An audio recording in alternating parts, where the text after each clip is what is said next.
The struggle to find courses that truly speak your language, it's finally over. Welcome to EduQuest, where learning is made just for you. At EduQuest, we bring you a wide range of online courses, from career building programs to skill boosting masterclasses, all in your regional language.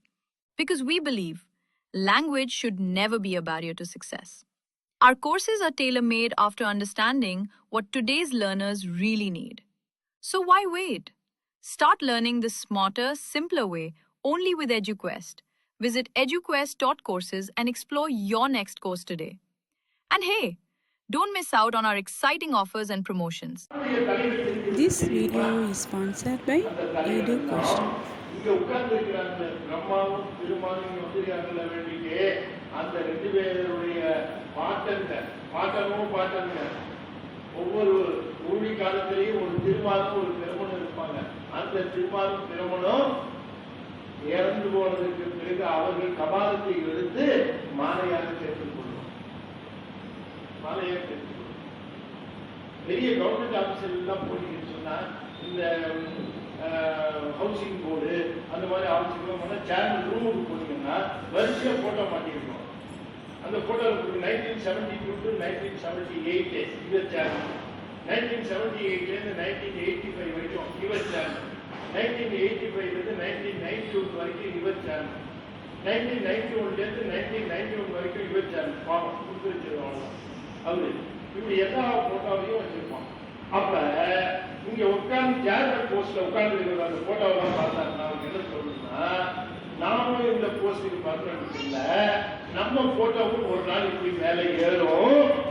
அதனால நாம இங்க இருக்கிற பொழுது அகந்தை இல்லாமல் நாம பணி செய்ய வேண்டும்.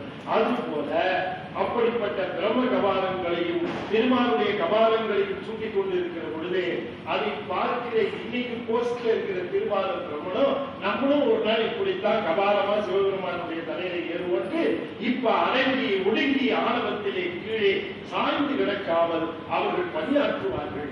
அதற்காக தலைமாலை அணிந்திருக்கிறார். அவர் அணிந்து கொண்டதற்கான காரணம் அதுதான். எஞ்சி இருக்கிறவர் ஒருவர் தான். உலகம் முழுவதும் மாயையினால ஆகியிருக்கிறது. எல்லாம் ஒடுங்கிய பிறகு மாயை நுண் பொடியாக நிற்கும். அந்த பொடியைத்தான் தன்னுடைய மேனியிலே சூட்டி இருக்கிறார். மாயை தனக்கு பரிகிற சக்தி என்று காட்டுவதற்காக. அது மட்டுமல்ல, உயிர்களை அழிப்பார் என்று சொல்லுவது தவறு.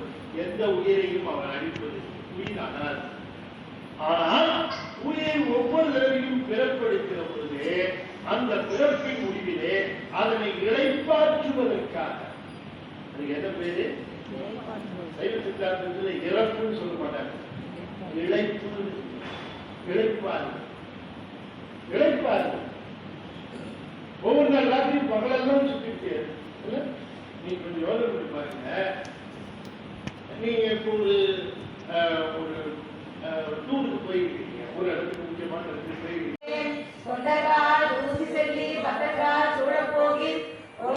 யோகிகளே பேரணி உண்டீர்கள், சித்தர்களே கடைக்குள் செல்வீர்கள்.